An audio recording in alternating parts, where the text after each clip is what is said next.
बड़ा मुद्दा है कि बाड़मेर की जो है रेल कनेक्टिविटी वो पहले से ही कमज़ोर थी और उसके बाद में उसे जो है एक तरीके से बहुत बेहद कमज़ोर कर दिया गया।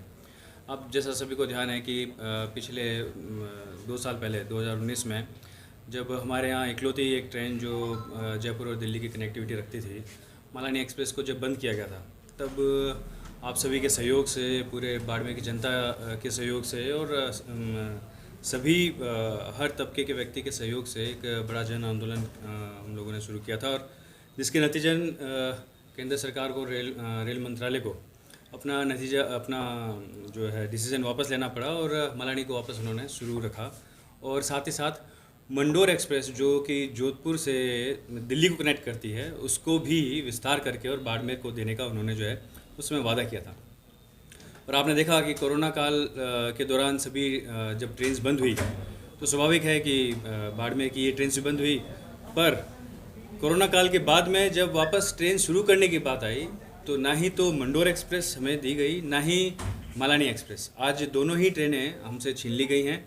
और बाड़मेर के पास में एक जम्मू तवी एक्सप्रेस जो भी सप्ताह में सिर्फ 3 बार ही चलती है, और इसका टाइम शेड्यूल जो है वो हम में से किसी को भी, जैसे आप सभी लोग जानते हैं, किसी को भी वो जो है सूट नहीं करता।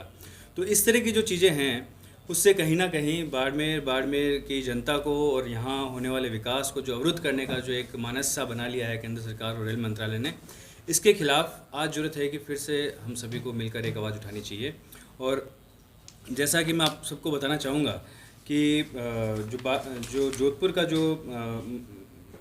मंडल है, उसने लगभग 6 से 7 नए प्रस्ताव भी रेल मंत्रालय को भेज चुके हैं, जो कि रेल मंत्रालय ने बिल्कुल ठंडे बस्ते में डाल रखे हैं। तो उन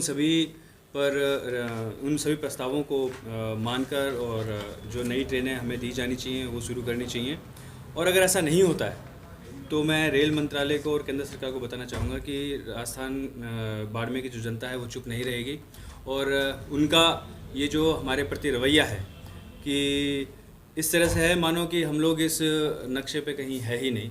जिस तरह का व्यवहार रेल मंत्रालय और केंद्र सरकार हमारे साथ कर रही है, लग रहा है कि हम लोग कहीं उनके किसी तरह के मापदंड में है ही नहीं, किसी तरह के हम उनके नक्शे पे ही नहीं है, विकास के नक्शे पे ही नहीं है। और इस मानसिकता को जब तक हम लोग चैलेंज नहीं करेंगे तब तक वह मुझे लगता नहीं कि दूर करने की इस बारे में सोच भी पाएंगे।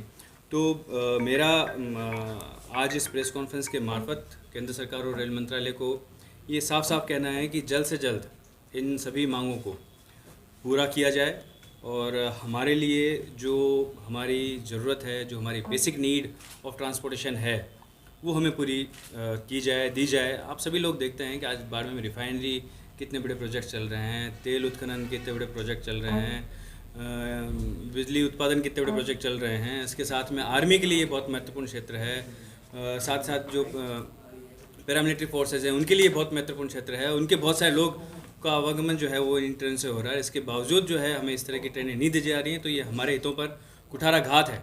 साथ ही साथ ये हमारे हर तबके पर असर करता है, हमारे व्यापारियों पर असर करता है। साथ ही साथ बाहर से जो शिक्षक हमारे यहाँ पढ़ाने आते हैं उनको भी किसी तरह के मोड ऑफ ट्रांसपोर्ट नहीं होने के कारण वो बाड़मेर आने से बचना चाहते हैं, और उसका नतीजा ये होता है कि हमारे बच्चों की पढ़ाई पे भी असर होता है, साथ साथ हमारे व्यापारियों पे भी असर है। तो मेरे कहने का मतलब है कि हर तबके के ऊपर इसका असर आ रहा है, और हर व्यक्ति इससे प्रभावित है और हर व्यक्ति इससे परेशान है कि आज इतने लंबे समय बाद में भी अगर हम लोग एक ट्रेन जो कि हमारे यहाँ शुरू भी हो गई थी, उसे एक किन्हीं कारणों से, जो कि मुझे कारण कभी भी समझ में नहीं आया, से बंद कर दिया गया। और आज स्थिति ये है कि बाड़मेर रेलवे स्टेशन पर एक ट्रेन जाने के बाद में 17 घंटे बाद दूसरी कोई ट्रेन है। आप ज़रा सोचिए कि बाड़मेर जहाँ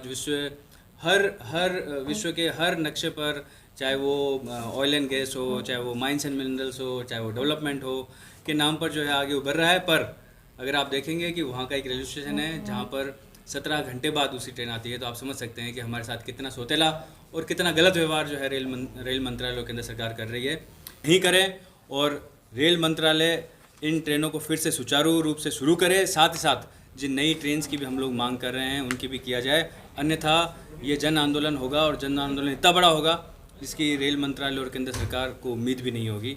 इसीलिए एक बार पुनः मैं ये कहना चाहूँगा कि हमारी जो मांगे हैं वो बहुत वाजिब हैं और हमारी मांगों में कोई भी ऐसी मांग नहीं है जो कि कहीं से भी हमारे लिए इस क्षेत्र के लिए उचित नहीं हो, या फिर कहीं से भी ऐसी कोई चीज़ मांग रहे हो जो हमें नहीं मांगनी चाहिए। हम लोग बहुत ही बेसिक चीज़ों को मांग रहे हैं और इन चीज़ों को मैं उम्मीद करता हूँ कि वो पूरी करेंगे।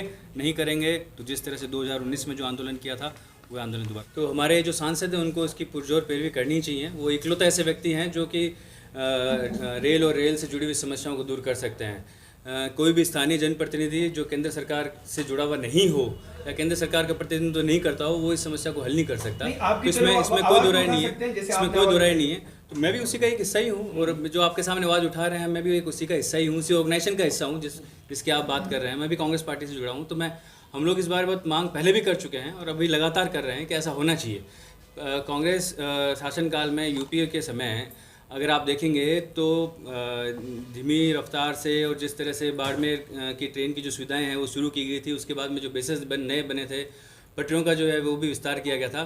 पर आप अगर देखेंगे तो ये जो अभी की जो एनडीए गवर्नमेंट है, इसने आने के बाद में जो पुरानी सुविधाएं थी उनको भी बंद कर दी। आप सभी देख रहे होंगे कि पुरानी सुविधाओं को भी बंद कर दिया गया और बंद करने के बाद में उनको दोबारा शुरू करने की किसी तरह की जो है वो इनकी मंशा भी नहीं है। तो ये जो मानसिकता है, इस मानसिकता को दूर करना बहुत ज़्यादा जरूरी है। अच्छा। कि केंद्र सरकार ये माने कि अगर वह किसी कारण से बाड़मेर को विकास भी नहीं देना चाहती तो कम से कम जो चीज़ है वह उसे नहीं छीने। अच्छा, ये जो